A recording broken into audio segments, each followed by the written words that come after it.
Ողջույն բոլոր նրանց, ովքեր այս պահին միացել են գործարար ալիքին, սա թարմուղեղով զրույցն է, մեզ լսում եք 106 և 5 հաճախականությամբ կամ դիտում մեր մուլտիմեդիա հարթակներում, Նաղաշ Բաղդասարյանն է այսօր մեր տաղավարում, ով Ազատ Ազենի գործադիր տնօրենն է, ողջույն Նաղաշ ջան։ Բարև ձեզ։ Ոնց եք։ Լավ ենք, դուք ոնց եք։ Մենք լավ ենք, բայց հետաքրքիր է, թե ինչպես ստացվեց, որ դուք ժամանակին գործադիր տնօրեն էիք, կրկին վերադարձ եղավ։ Այդ գնալ գալ ինչով է պայմանավորված։ Կարծում եմ ձեզ հետևողների մոտ էլ այդ հարցը կառաջանա, ովքեր ձեզ հավատարիմ այսպես հետևում են, լսում են, ձեր քայլերին են ուշադիր միշտ։ Իրականում եղելությունը այդքան ինտրիգային չի, ինչքան ներկայացնում եք։ Տեսեք, սեպտեմբերին երբ որ տեղի ունեցավ, սկսվեց Արցախի հայաթափման գործընթացը, մենք որպես ռազմակրթական կազմակերպություն, որ ամբողջ 2021 թվականից սկսած զբաղվել ենք մարդկանց մարզելով, զենքի մշակույթի տարածմամբ եւ այլն, բնականաբար դա չէինք արել միայն որպես սպորտաձև, էլի դա արել էինք նաեւ մեր հայրենիքի անբաժանելի մասը Արցախը պաշտպանելու համար եւ այդ պահին ոնց որ ձևավորվեց կազմակերպության ներսում խորհրդի որոշմամբ ձևավորվեց քաղաքական պահանջ ռազմական դրություն հայտարարելու եւ այս կողմից եւս մարտական գործողություններ սկսելու եւ որպեսի կոպիտ ասած Ազատ Ազենին եւ արդեն ոնց որ դուրս եկանք միտինգային ֆորմատով, հա, այդ պահանջը ներկայացնելու եւ այն մարդիկ, ովքեր կային այդ process-ի մեջ, որպեսի չվնասեին Ազատ Ազենին, հա, կոպիտ ասած եւ որպեսի այդ process-ը չասոցացվեր Ազատ Ազենի հետ, այսինքն նոր շարժում ձևավորվեց եւ Ազատ Ազենին չվնասելու համար եւ մեր նաև տարբեր պետական մարմինների մոտ տպավորություն չստեղծելու համար, որ մենք պատրաստվում ենք զենքով ներքին հարցեր լուծել,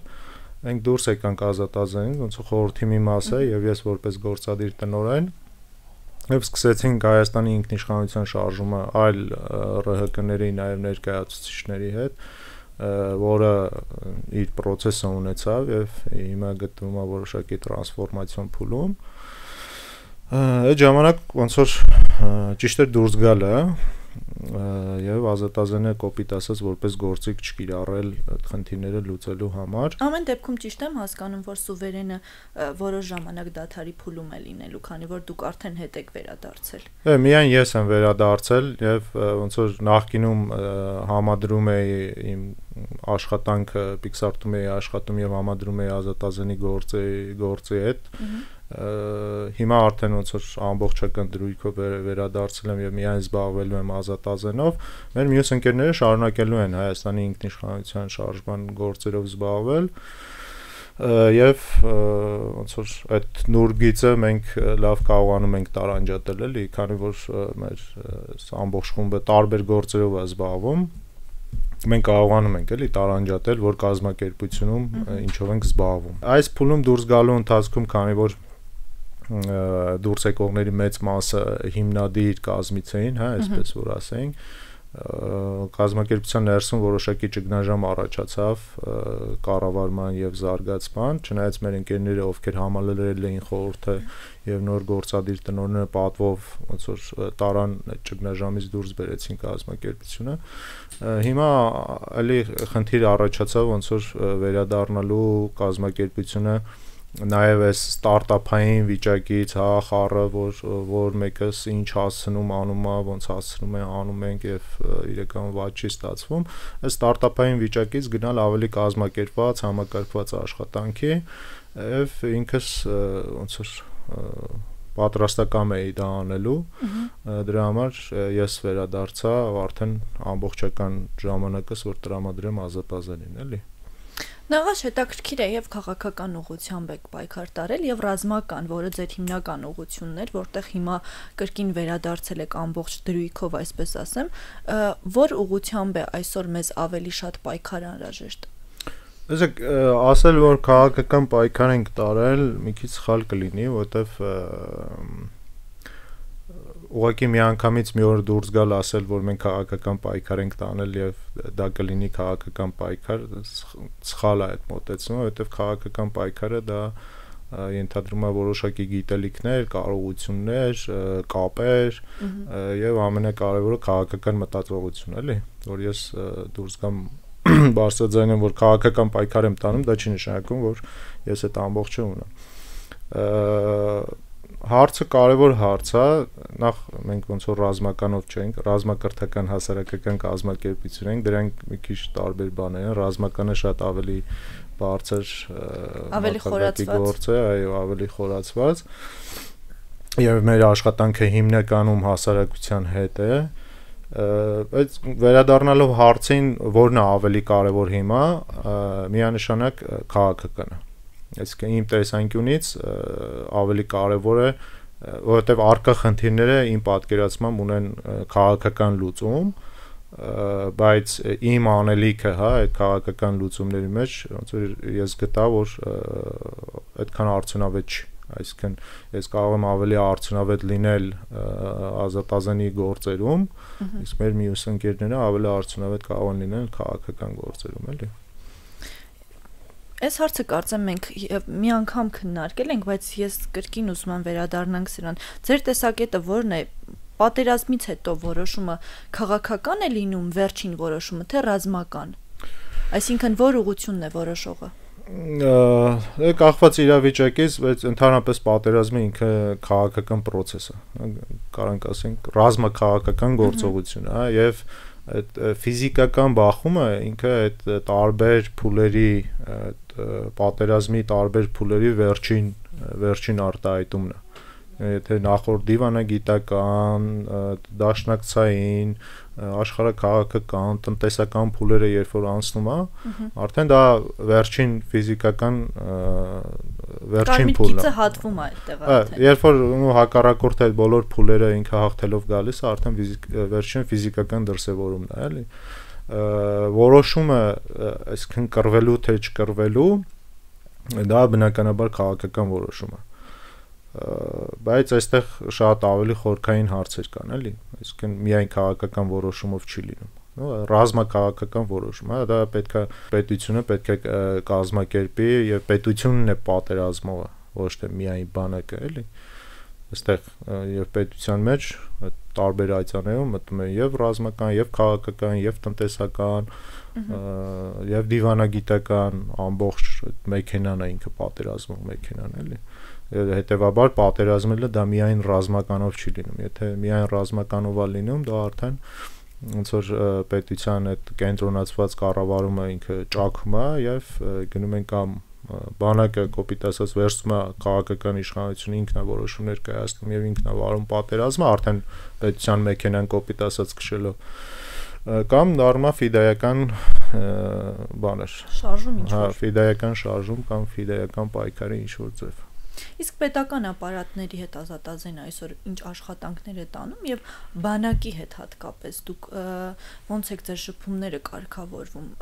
հաճախ կարծիքներ են տարածվում շրջանառվում հատկապես մեդիատիրույթում որ ազատազենը գալիս է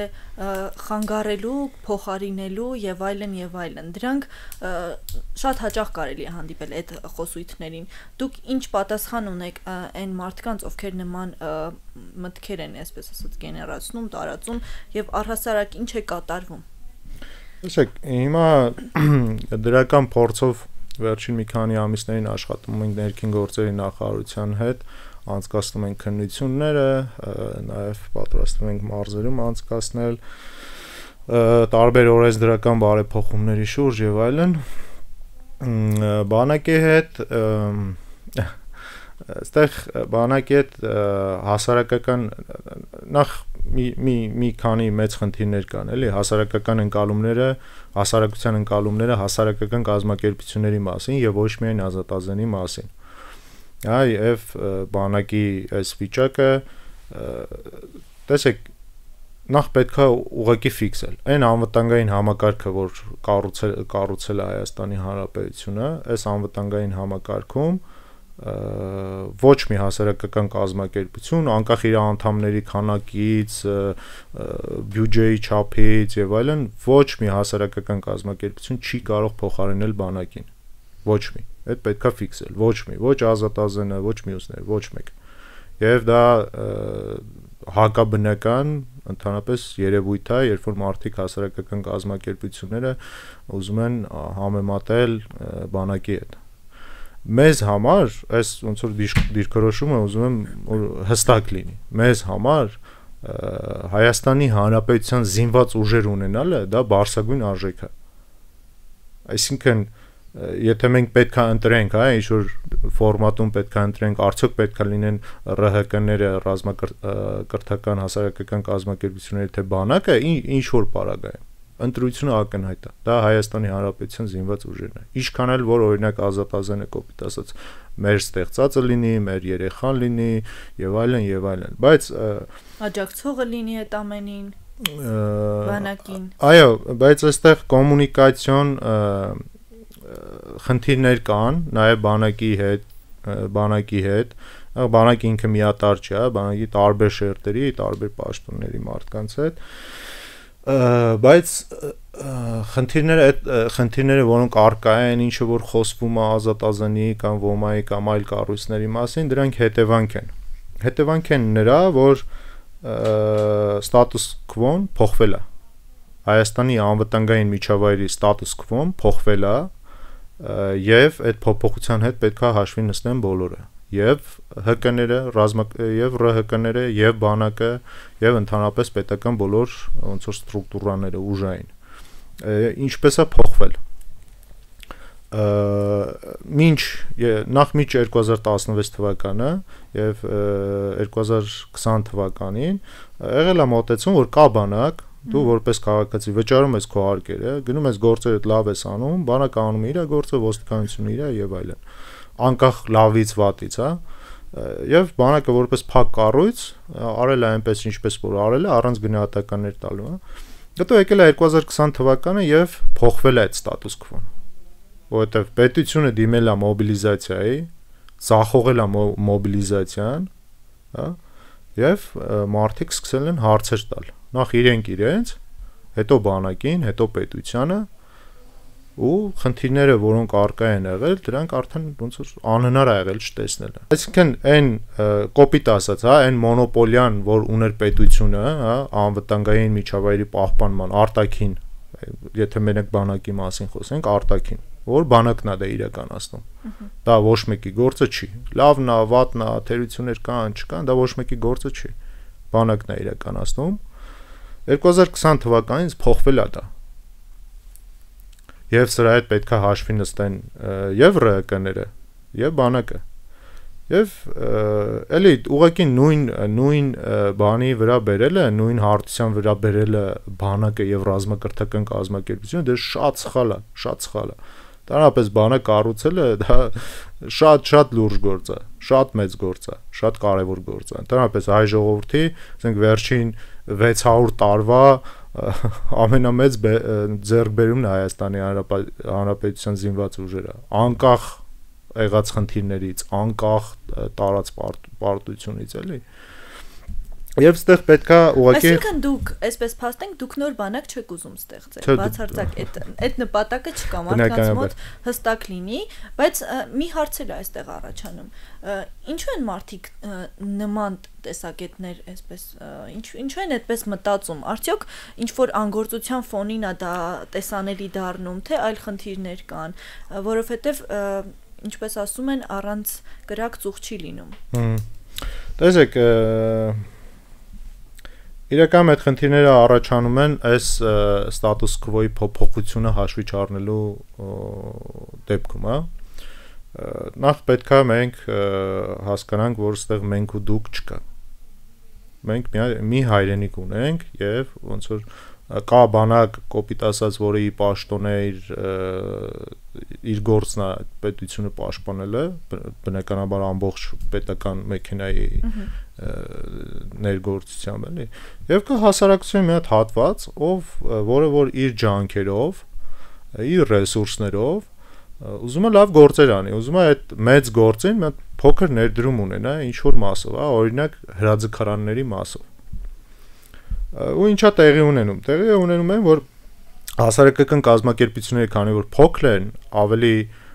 արագ են, ավելի շատ ռեսուրս են կարողանում ներգրավել, հա, իրենց կապերի, այդ տարբեր ոլորտներից լինելու շնորհիվ եւ այլն, եւ ավելի բան են, ավելի ճկուն են։ Ու նաեւ հնչել են։ Ավելի ճկուն են, նոր տեխնոլոգիաներին ավելի լավ են տիրապետում ու իրենք արագ են զարգանում։ Բանակը մեծ է, բանակը շատ ներքին եւ արտաքին խնդիրներ ունի, ընդհանրապես եւ պրոցեսները շատ ավելի դանդաղ են, որտեղ ռիսկերը մեծ են, ռեսուրսների խնդիր կա, համապատասխան իր մեծության եւ այլն եւ այլն։ Հետեւաբար այս կազմակերպությունները, որ արագ զարգանում են, իրենք նաեւ շատ ռեսուրս են կլանում, որը որ այսինքն այս կազմակերպությունների գոյությունը կոպիտ ասած անվտանգային համակարգի չլուծած խնդիրներն են պատճառը, գոյության պատճառը։ Եթե մենք այն խոսակցությունները, որ խոսում են մեր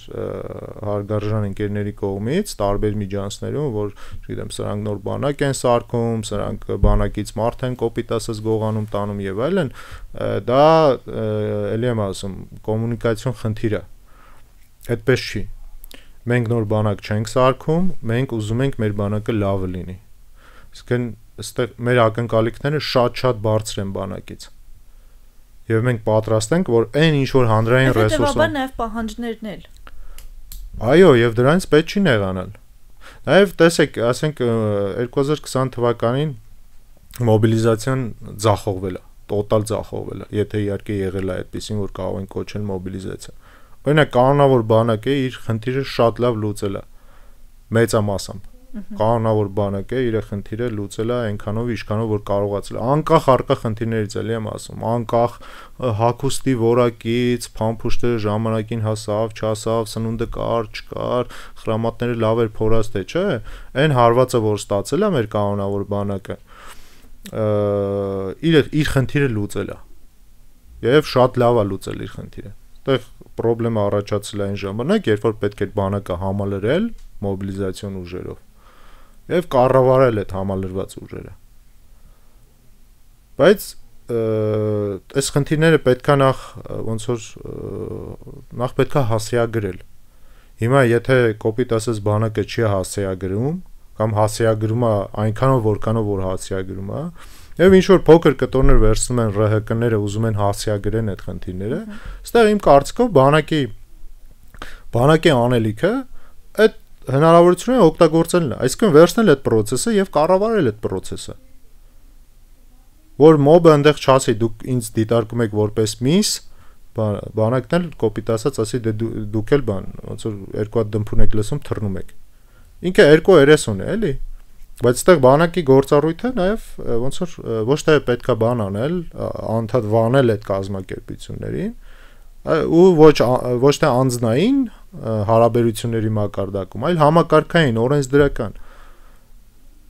Օրինակ ես պատկերացնում եմ, որ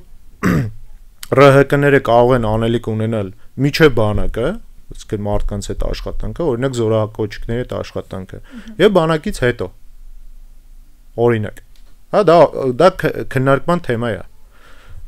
Բայց որpիսի այդ ՌՀԿ-ները իմանան, ինչ ոնց պետքա աշխատեն միջև բանակը, այդ զորակոչիկի հետ։ Պետքա բանակի հետ խոսել։ Հա, պետքա խոսել բանակի հետ։ Այսինքն պետքա այդ պատվերը տա բանակը, եւ դա պետքա լինի օրենսդրական համակարգային մակարդակում։ Հիմա այնտեղ նաև կա բանը, այդ գումարային մաս, հա, այս ՌՀԿ-ները փող են աշխատում, չեն աշխատում։ Դա բացարձակ էական չի այս պայմաններում։ Հիմա եթե ՌՀԿ-ները կարողանում են, ասենք, բանակի գործը թեթևացնեն, համատարած քաղաքացիներին, ասենք, տարական զենքի անվտանգության կանոններին ծանոթացնելով եւ հրաձգության մակարդակը բարձրացնելով, ինչի՞ չէ, ինչի բանակը ծանրաբեռնի կոպիտ ասած ցածր գործերով։ Բայց դա հնարավոր է միայն դա հնարավոր է լավ անել միայն սինխրոնիզացված աշխատանքի միջոցով։ Իսկ դրա համար պետքա խոսել, պետք չի նեղանալ իրարից։ Այսինքն այն մեկը, չգիտեմ, հարցազրույցում էս ասեց, այն մյուսը այն ասեց, էս վարչության պետը այն ասեց, էս ՌՀԿ-ի ղեկավարը այն ասեց։ Այս պայմաններում ինձ թվում է ուղղակի այդ ամեն ինչը անկարևոր է, էլի։ Ուղղակի պետք է խոսել եւ միասին համակարգված աշխատել։ Պետք է վերցնել այն ռեսուրսը, որ մարդիկ կամավոր պատրաստ են տալ եւ ծառայեցնել ի օգուտ ընդհանուր գործի։ Բանակի հետ մեր մոտեցումը էսա, էլի զուտ ամփոփելով, որ մենք գտնում ենք, որ ավելի բարձր արժեք, դրանպես թե կառույց, ու այս ամեն ինչը ասում եմ նաեւ բանակի խնդիրները իմանալով ինչ որ չափով, ոչ ամբողջովին, հա։ Եվ երբ ասում ենք, որ բանակը մեզ համար բարձրագույն արժեք է, Հայաստանի Հանրապետության զինված ուժերը, դա ասում ենք նաև իմանալով խնդիրները։